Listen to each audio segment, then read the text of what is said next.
제자님이 남자를 소개팅해서 만났는데 일주일 뒤에 애프터 데이트에서 선물을 주면서 제자야, 네가 너무 좋아. 이렇게 표현하면 어떨 것 같아요?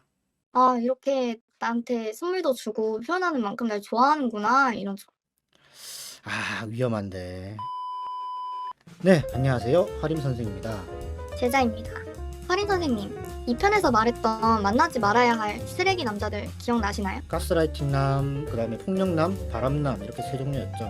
네, 그런 남자들은 쓰레기 중에서도 안 타는 쓰레기인데 그런 남자만 유독 꼬이는 것 같은 친구가 주변에 있거든요. 이런 친구는 왜 안 타는 쓰레기들만 꼬이는 걸까요?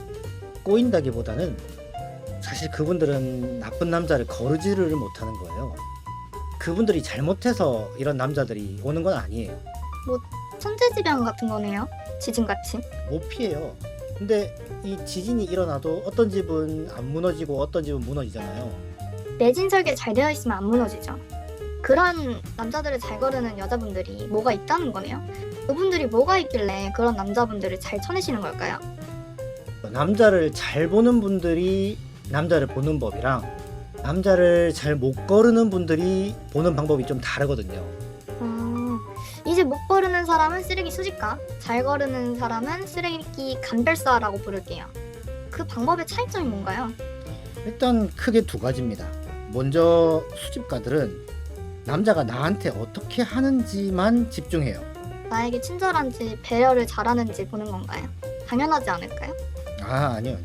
수집가들은 그것만 보는 거예요. 이게 감별사들은 상대방이 이제 식당 종업원에게 어떻게 하는지 또는 친구와 주변 이성에게 하는 언행이 어떤지 아니면 취미 생활할 때 사람들에게 하는 모습 이런 걸 다 유심히 보죠. 그러면은 그 남자가 사랑하는 나가 아니라 진짜 나를 어떻게 대하는지 예상해 볼 수 있죠.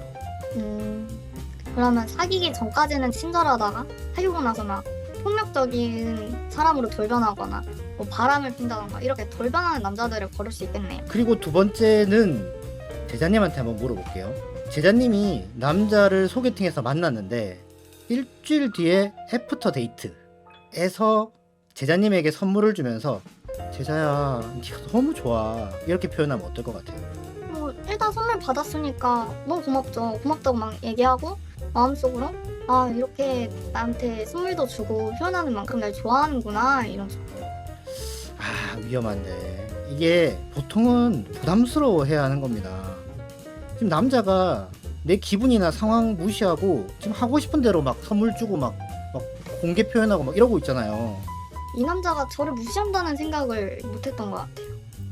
쓰레기 수집가들은 보통 상대방의 애정 공세가 좀 부담스러워도 나를 위해서 하는 거니까 하면서 이렇게 제자님처럼 기뻐하는 모습을 보여주려고 합니다. 근데 저도 그랬던 것 같아요. 혹시 제자님도 이런 일이 있었나요? 아 네네. 제 전 남친이 딱 이랬는데 소개팅한 지 한 2주밖에 안 됐는데 뭐 저 데리러 와서 꽃다발 주고 아 알바 끝나는데 데려다 주겠다 이러고 그랬었는데 저는 그냥 로맨틱한 사람이라고 생각을 하고 만났는데 그 사람 만나는 동안 가스라이팅 너무 많이 당해서 괴로웠거든요. 처음 그렇게 할 때 부담스럽진 않았어요? 저는 그냥 자기 주니까 좋다 이렇게 생각을 했죠. 그러니까 이게 애정 공세도 이게 티키타카가 필요한데 상대방 기분을 안 보고 이렇게 표현하는 건 좀 잘못된 겁니다. 그럼 보통 남자는 좋아하는 여자한테 잘해줄 때 어떻게 하는데요? 좋은 예는 뭐냐면 저 사람이 지금 이렇게 좀 좋아할까? 라고 먼저 고민하고 생각하고 상대방에게 확인을 한 뒤에 그 다음에 표현하죠. 오늘 기분 어떻냐? 요즘 아픈 데는 없냐? 하면서 말이죠. 그럼 쓰레기 남들은 상대방 입장을 생각하지 않는 건가요? 이 쓰레기들의 가장 큰 특징이 그거예요. 공감 능력이 없는 거예요. 그래서 쓰레기 감별사들 있잖아요. 이런 과도한 애정 공세를 굉장히 경계합니다. 막 선물을 준다던가 알아간 지 얼마 되지도 않았는데 애정 표현을 한다던가 그런 거야? 그쵸. 네. 그러면 정리하자면 첫 번째, 다른 사람에게 하는 언행을 봐라. 두 번째, 과도한 애정 공세를 경계하라. 그런데 주변 사람에게도 잘하는 것처럼 꾸미고 내 상태를 살피는 것처럼 행동하는 사람들도 있잖아요. 내가 판단하는 거 말고도 어떤 말로 이 남자들을 퇴치할 수 있을까요? 뭐 그런 퇴치할 주문 같은 거 없나요? 이게 이미 나한테 와버렸으면 이제 쫓아내야죠. 왜냐면 이 쓰레기들은 연애가 게임 같은 거예요. 이 쓰레기들이 나한테 다가오는 목표가 뭘까요? 자기가 만나고 있는 여자? 여자라기보다는 이 여자와 연애를 하는 것 그 자체가 목표입니다. 연애가 목표예요. 이벤트를 하고 선물을 줄 때도 나를 행복하게 하는 게 목표가 아니라 이 여자를 감동시킨 뒤에 연애에 성공하는 거, 이게 목표예요. 그런데 이 여자가 거절 표현을 이렇게 쉽게 막 자주 하면 어떨까요? 그러면 쉽지 않아지겠죠. 당황할 것 같은데요. 그쵸, 어렵다고 생각할 거예요. 그러면 쫓아내는 방법 여러 가지가 있겠지만 딱 하나만 고르라면 하지마, 요걸 주로 말하시면 됩니다. 그럼 이 하지 마를 잘 말하면 쓰레기들이 제게 안 다가오나요? 어렵죠, 확실히. 사실 이게 말은 좀 쉬운데 이걸 지금 하지 말라고 해야 되나? 이런 생각이 들어요. 하지 마, 이게 잘 안 나오더라고요. 내가 하지마를 안 해서 쓰레기가 계속 내 옆에 있는 것보다는 조금 더 용기를 내서 괜찮은 사람이 내 옆에 있도록 하는 게 더 중요한 것 같아요. 그쵸. 그리고 하지 말라고 말해도 되는 상황인가? 그 타이밍을 모르겠어서 우물쭈물 하다가 타이밍을 놓쳐요. 말할 타이밍. 원래 거절이라는 거는 어려운 기술이에요. 힘들어요. 그래서 평소에 완곡하지만 분명하게 거절하는, 그리고 거절을 하는 내 기분도 잘 아는 그런 연습을 많이 해야 됩니다. 반복되고 잦은 요구가 나의 시간을 해칠 때 하지 말라고 해야 하는 건데, 이런 남자를 만날 때 어떤 게 제일 힘들었어요? 가스라이팅 말고 만나자고 할 때. 그치, 확인하려고 물어봤어요.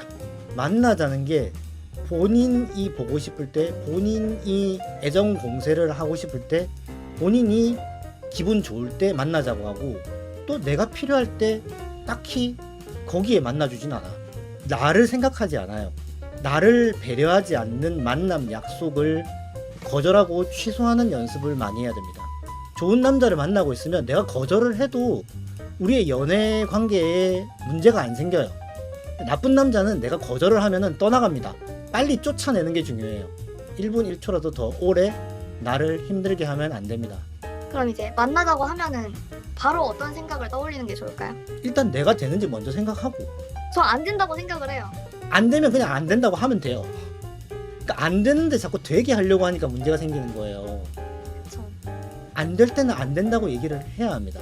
네, 오늘 진짜 안 타는 쓰레기 남자들만 꼬이는 그런 기구한 연애 인생을 겪는 분들이 왜 이러한 것들을 겪어왔는지, 그리고 또 이 굴레를 어떻게 끊을 수 있을지 알아봤습니다. 이런 분들에게 꼭 필요한 마음가짐 뭐라고 말씀하셨죠? 거절하는 걸 두려워하지 마라. 네, 여러분, 사실 저도 듣고 마음을 좀 다잡게 됩니다. 그런데 거절을 용기 내서라도 해야 나를 지킬 수 있더라고요. 나쁜 사람들에게 우리를 만날 기회를 주지 맙시다. 네, 오늘 이야기는 여기까지 하고 다음에 더 유익한 영상으로 찾아뵙겠습니다. 영상이 도움이 되었다면 구독과 좋아요를 눌러주세요. 여러분의 행복한 연애를 도와주는 화림 선생이었습니다.